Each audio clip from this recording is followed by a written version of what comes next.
2월 22일 화요일 알기 쉬운 기독교 교리 34번째 시간을 맞았습니다. 구원론 5번째 시간으로 오늘의 제목은 구원을 어떻게 받는가입니다. 쉬운 주제 같은데 사실은 안에 들어가 보면 그렇게 간단한 그런 내용은 또 아니에요. 우리가 예수 믿어서 구원을 받는다 이렇게 흔히들 말을 하지요. 맞습니다. 예수 믿어서 구원을 받습니다. 그런데 여기서 예수 믿어서 이게 문제죠. 믿는다는 말이 무슨 말인가에 대해서 우리가 잘 알아야 되겠습니다. 예수 믿어서 예수가 누군지를 알아야 되고 예수께서 하신 일이 무엇인지를 알아야 되고 그래서 그 결과가 어떻게 되는지를 알면서 믿어야 이 믿음이라고 하는 것이 신실한 믿음, 가치 있는 믿음이 되지 않겠습니까? 그냥 무조건 믿는다라고 하는 말은 별 의미가 없는 이야기죠. 그래서 오늘은 구원을 어떻게 받는가 해서 이 믿음이라고 하는 것 부분을 조금 더 깊이 있게 다뤄보고 이 믿음과 예수 그리스도와의 관계에 대해서 살펴보려고 합니다. 에베소서 2장 8절, 9절, 2절 말씀을 먼저 봉독하겠습니다. 너희는 그 은혜에 의하여 믿음으로 말미암아 구원을 받았으니 여기서 믿음으로 말미암아 구원을 받았으니 그랬습니다. 그러므로 구원은 믿음으로 말미암아 오게 되는 거죠. 이것은 너희에게서 난 것이 아니요 하나님의 선물이라. 그러니까 이 구원이라고 하는 것은 하나님의 선물이 된다. 우리가 믿게 되어지는 것 이것이 하나님의 선물이다. 우리가 어떻게 해서든지 혈통으로도 연결하려고 그래요. 유대인들은 우리가 아브라함의 자손이니까 우리는 당연히 하나님 나라 백성이 된다.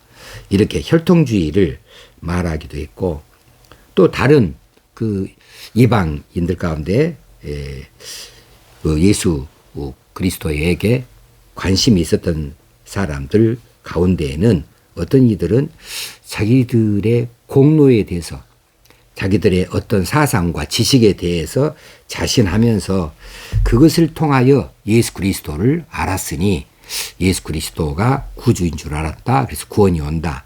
그러면 결국은 자기 공로가 되는 거예요. 자기들 공로로 자기들이 이것을 파악해서 알아가지고 믿게 되어졌으니까 구원을 얻는다. 이것은 바른 말씀이 되지는 못합니다. 자, 구원을 어떻게 받는가 그러면 믿음으로 구원을 받는다라는 것이 맞는 말씀입니다.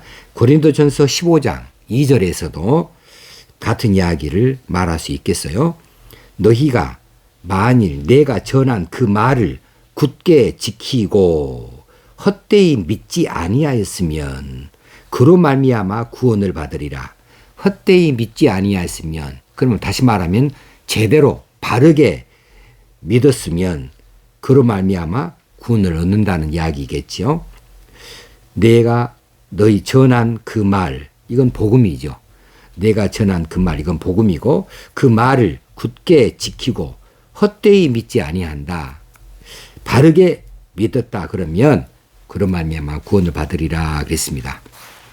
자, 그러면 이 믿음이라고 하는 것이 무엇이냐? 이 믿음은 어떻게 구성되어지는가? 막연하잖아요. 믿음 그러면 그 믿음의 요소를 생각해야 돼요.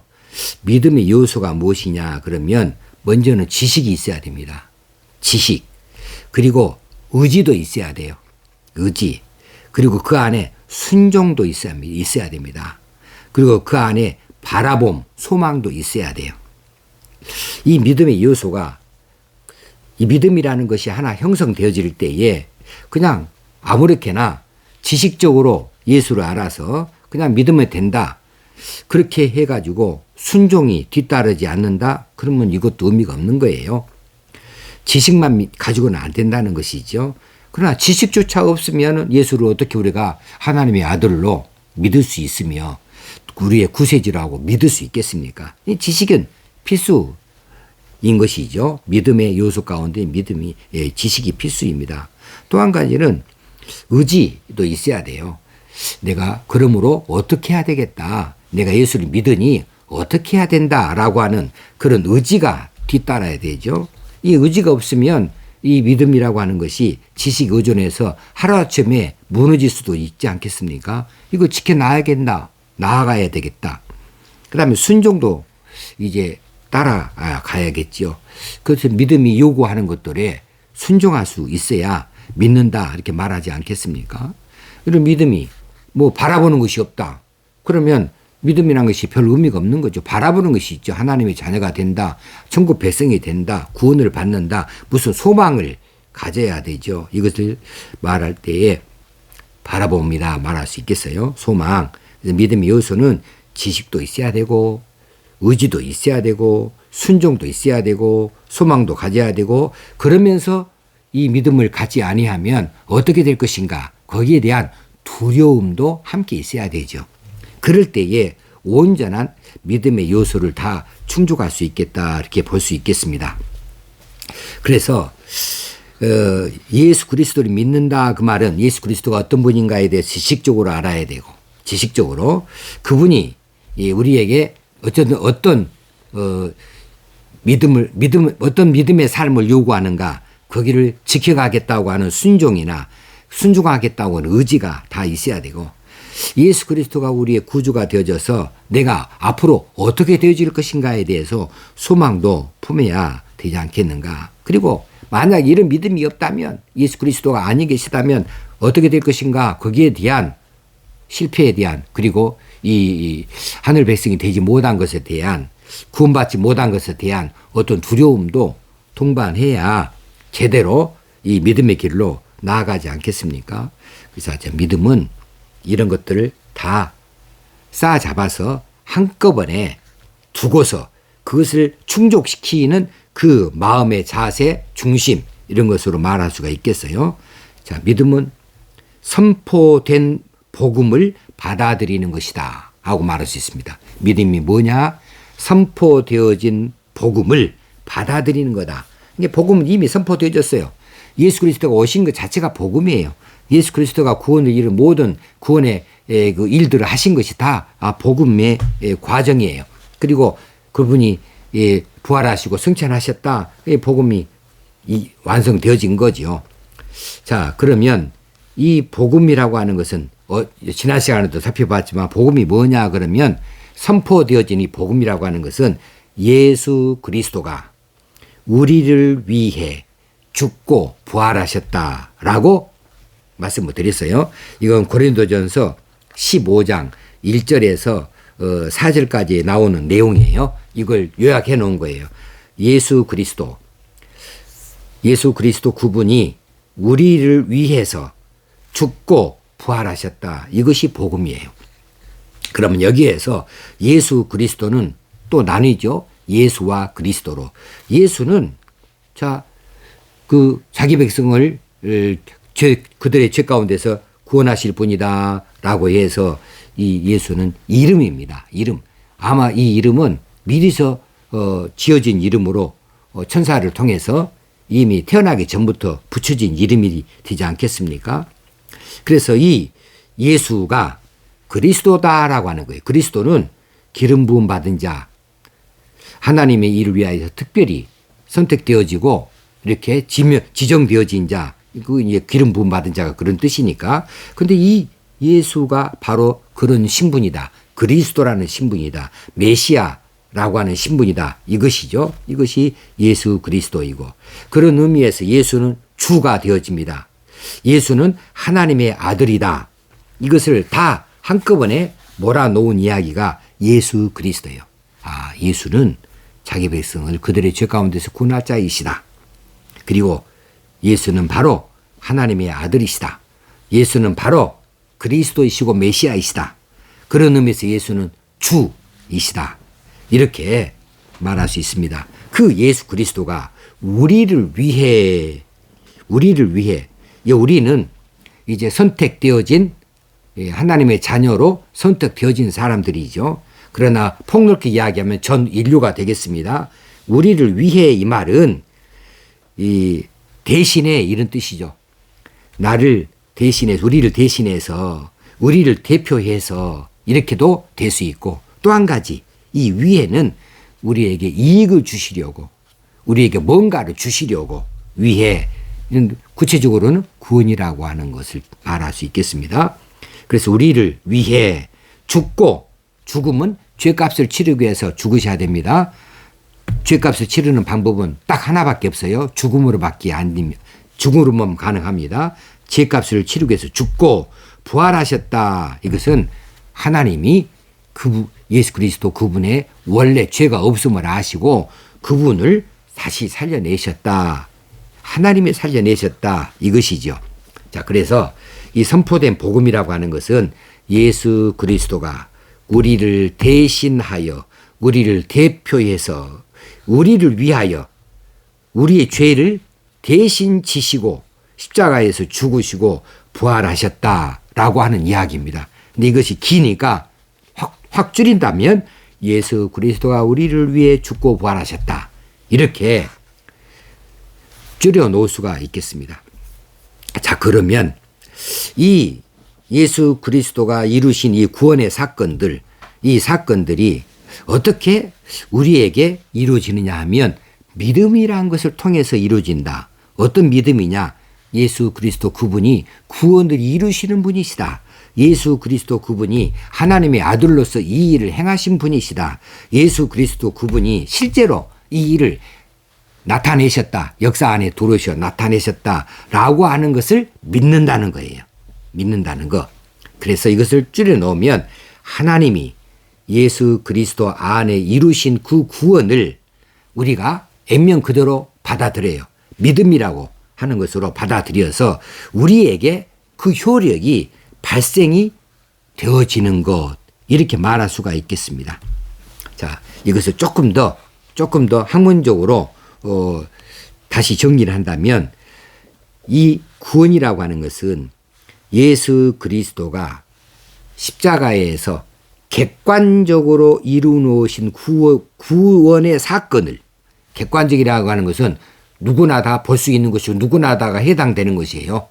객관적으로 이루셨어요. 이것을 나에게, 이건 주관적입니다.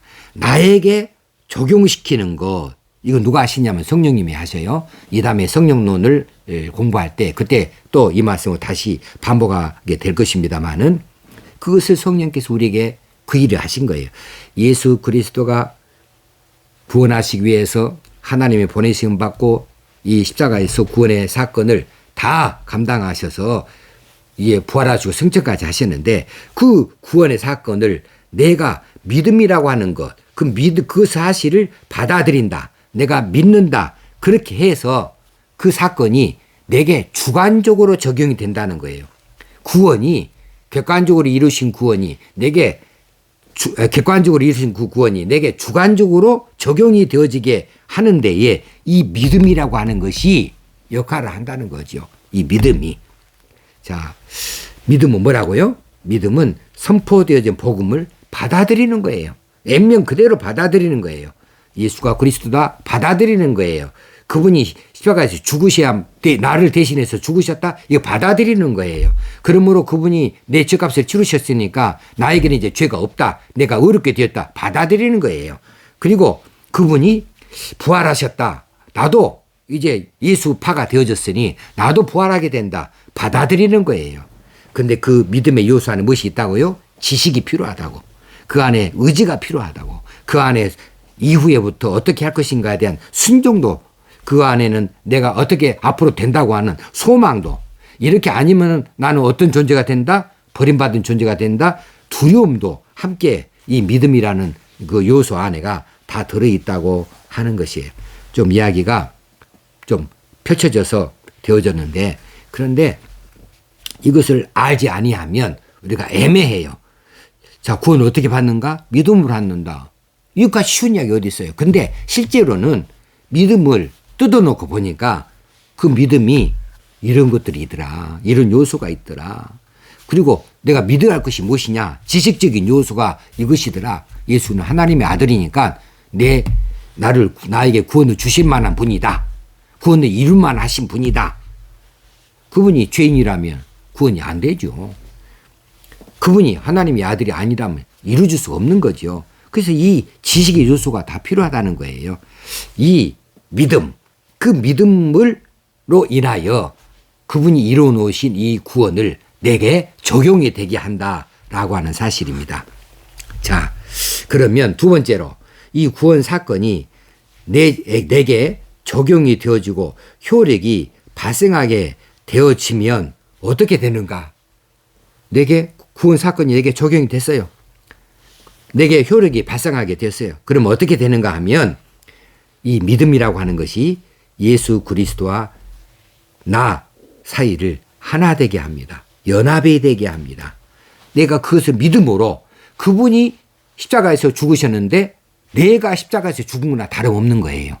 왜? 그분이 내 대신 그렇게 했으니까. 그래서 예수 그리스도와 그분과 나를 하나 되게 한다. 연합하게 한다라고 하는 거예요.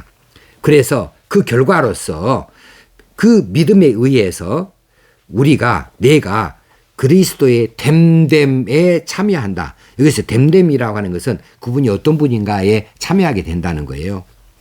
그분이 하나님의 아들이면 나도 하나님의 아들 되어지는 것이고 그분이 천국에 계시면 나도 천국에 되어지는 거예요. 왜? 연합되어졌으니까, 하나가 되어졌으니까 이것을 우리가 그리스도의 됨됨에 참여한다 이렇게 말합니다.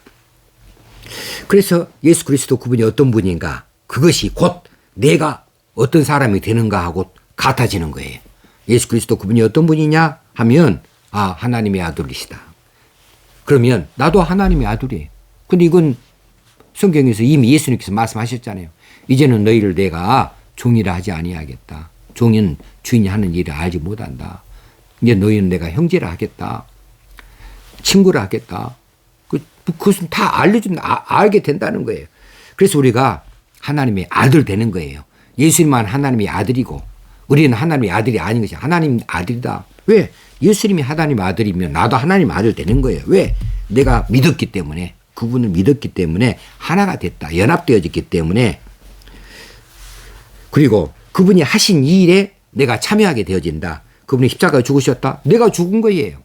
나는 실제로는 안 달렸지만 그분에게 나를 완전히 붙여버려서 연합시켰고 하나가 됐기 때문에 그분이 십자가에서 죽으셨다. 그러면 나도 죽은 거예요. 왜? 죄 때문에. 그래서 그분이 죄사함이 받게 됐다. 죽어서 죄사함. 그럼 그 죄사함이 내게 적용되는 거예요. 예수님이 부활하셨다. 그럼 나도 부활하는 거예요. 예수님 부활했으면 나도 부활이에요. 이것이 로마서 6장 3절에서 11절까지 나오는 거죠. 무릇 그리스도와 예수와 합하여 세례를 받은 우리는 그의 죽으심과 합하여 세례를 받은 줄 알지 못하느냐. 여기서 계속 합하여가 나옵니다. 4절에도 그러므로 우리가 그의 죽으심과 합하여 세례를 받음으로 그와 함께 장사되었나니, 이 장사도 우리가 장사 당한 거예요. 그리고 이제 연합으로 말 나옵니다. 5절에서부터 만일 우리가 그의 죽으심과 같은 모양으로 연합한 자가 되었으면 또한 그의 부활과 같은 모양으로 연합한 자도 되리라.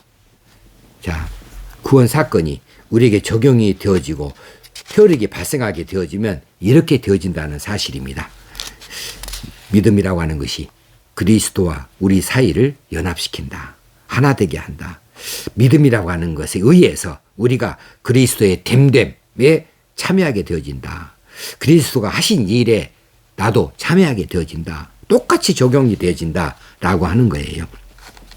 자, 마지막으로 구원받았다라고 하는 말은 어떤 의미를 갖는 것인가? 구원받으면 어떻게, 우리는 그냥 구원받으면 천국 간다 이것만 알고 있어요. 구원받는다는 말은 여러 가지가 있습니다. 천국 가는 것도 그 중에 하나입니다. 첫째는 의롭게 되어진다는 겁니다. 우리는 죄가 없어져요. 의롭게 되어졌다. 그 말은 죄가 없이 되어졌다라고 하는 거예요. 거룩하게 됐다 그 말입니다. 이건 법정 용어예요.